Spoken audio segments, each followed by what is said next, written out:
தந்தை மகன் தூயாவின் பெயராலே ஆமேன். யோவான் எழுதி நற்செய்தியிலிருந்து வாசகம். அதிகாரம் 4, இறை வசனங்கள் 43 முதல் 54 முடிய. அக்காலத்தில் இயேசு சமாரியாவிலிருந்து கலிலேயாவுக்கு சென்றார். தம் சொந்த ஊரில் இறைவாக்கினருக்கு மதிப்பு இராது என்று அவரே கூறியிருந்தார். அவர் கலிலேயா வந்தபோது கலிலேயர் அவரை வரவேற்றனர்.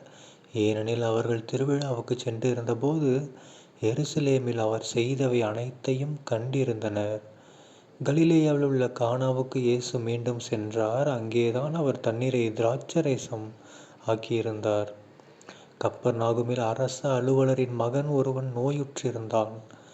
இயேசு யூதேயாவிலிருந்து கலிலேயாவுக்கு வந்திருப்பதாக கேள்விப்பட்ட அரச அலுவலர் அவரிடம் சென்று சாகும் தருவாயிலிருந்த தம் மகனை நலமாக்க வருமாறு வேண்டினார்.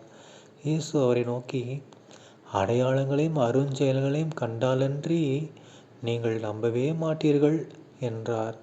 அரச அலுவலர் இயேசுவிடம், ஐயா, என் மகன் இறக்க முன் வாரும் என்றார்.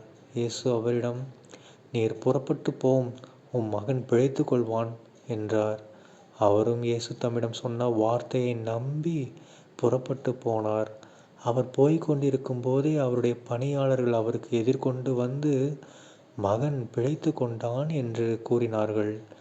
எத்தனை மணிக்கு நோய் நீங்கியது என்று அவர் அவர்களிடம் வினவ, அவர்கள், நேற்று பிற்பகல் 1 மணிக்கு காய்ச்சல் நீங்கியது என்றார்கள். உம் மகன் பிழைத்து கொள்வான் என்று இயேசு அந்நேரத்தில் தான் கூறினார் என்பதை அவன் தந்தை நினைவு கூர்ந்தார். அவரும் அவர் வீட்டார் அனைவரும் இயேசுவை நம்பினர். இயேசு யூதேயாவிலிருந்து கலிலேயாவுக்கு வந்த பிறகு செய்த 2வது அரும் அடையாளம் இதுவே. ஆண்டவரின் அருள்வாக்கு. கிறிஸ்துவே உமக்கு புகழ். அன்பார்ந்த சகோதர சகோதரிகளே, இன்று தவக்காலம் 4ஆம் வாரம் மார்ச் 31ஆம் தேதி 2025ஆம் வருடம் திங்கட்கிழமை. இன்றைய நற்செய்தியில் நம்ம இயேசு கிறிஸ்து ஆண்டவர் என்ன பண்ணுறாரு? 2வது மிகப்பெரிய ஒரு அதிசயத்தை செய்கிறார். என்ன அதிசயம்? அற்புதம். ஒரு வார்த்தையாலேயே என்ன பண்ணுறாரு? இறக்கும் தருவாயில் இருக்கிறவங்களுடைய நோயை குணப்படுத்துகிறார். ஒரு பையனோட நோயை குணப்படுத்துகிறார். இன்னும் நேரில் கூட அவர் போய் பார்க்கல. ஓகேங்களா? பாருங்கள்.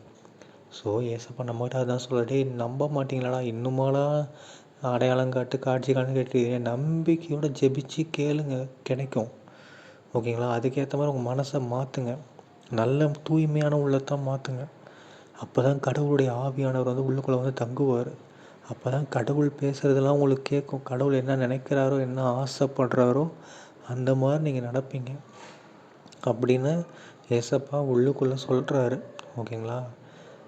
அது இன்றைய நற்செய்தியிலே பாருங்களேன். அவர் என்ன சொல்கிறாரு? டே, அடையாளங்களையும் அருஞ்செயல்களையும் கண்டாலன்றி நீங்கள் நம்பவே மாட்டீர்கள் அப்படிங்கிறாரு. ஓகேங்களா? ஸோ நம்ம எல்லாரும் அப்படி தான் இருக்கோம். எல்லாத்தையுமே 2 தடவை 3 தடவை வெரிஃபை பண்ணி தான் நம்புகிறோமே. கரெக்டுங்களா? சரி, மற்ற விஷயத்தில் ஓகே. ஆனால் கடவுள் நம்ம ஏசப்பா விஷயத்துலேயும் நம்ம அப்படி பண்ணோம்னா என்னது? எல்லாருக்குமே தெரியும், உலகத்தில் யார் வேணாலும் நம்மளை ஏமாற்றுவாங்க, யார் வேணாலும் என்ன வேணாலும் நம்மளை கஷ்டப்படுத்துவாங்க. ஆனால் நம்மளை சரியான வழியில் கொண்டு போய் நம்மளை சரியாக ஒரு பராமரிப்போடு வாழ வைக்கக்கூடிய ஒரே ஒரு அன்பு யாருடைய அன்பு? நம்ம இயேசு கிறிஸ்துவனுடைய அன்பு. நம்ம எல்லாருக்குமே தெரியும், அவர் நம்ம மேலே அவ்வளோ அன்பாக இருக்கார். அவர் நமக்கு நல்லது தான் செய்வார். ஏன்னா நாம் நல்லது தான் செய்கிறோம். அதனால் அவரும் நமக்கு நல்லது தான் செய்வாருன்ற முழு நம்பிக்கை நமக்கு இருக்கணும். ஓகேங்களா? அவர் பாருங்கள், ஒரு வார்த்தை தான் சொன்னார். அந்த எதுவுமே பண்ணல, ஒரு வார்த்தை சொன்னார், சரியாயிடுச்சு. ஸோ நாமளும் இன்று நம்மளுடைய எல்லா நோய்கள், குறைகள் எல்லாத்தையுமே ஏசப்பாட்டு ஒப்பு கொடுப்போம். அவர் லைட்டாக நினச்சாலே போதும், நமக்கு சரியாயிடும். நம்ம நம்பினாலே போதும். அவங்க பாருங்கள், அந்த வார்த்தை சொன்னோன்னா அந்த ஆள் நம்பி போனார். ஓகேங்களா? அந்த அரசு அலுவலர் என்ன பண்ணுறாரு? இயேசு சொன்ன வார்த்தையை அந்த பைபிள் அழகாக போட்டிருக்கு பாருங்கள். இயேசு தம்மிடம் சொன்ன வார்த்தையை நம்பி புறப்பட்டு போனார். ஓகேங்களா? நம்பிக்கையோட நம்பி புறப்பட்டு போனார். நோயும் குணமாயிடுச்சு. அதுவும் பாருங்கள், இவர் வீட்டுக்கு போகிறதுக்குள்ளே அங்கேருந்து ஆப்போசிட்டில் வராங்க. ஸோ நமக்கு எப்பயுமே இரட்டிப்பான நன்மைகளை இயேசப்பா கொடுப்பாரு. சரிங்களா? தந்தை மகன் தூயாவின் பெயராலே ஆமீன். இயேசுவுக்கு புகழ், இயேசுவுக்கு நன்றி, மரியே வாழ்க, இயேசுவின் ரத்தம் ஜெயம். அல்லேலூயா. Praise the Lord.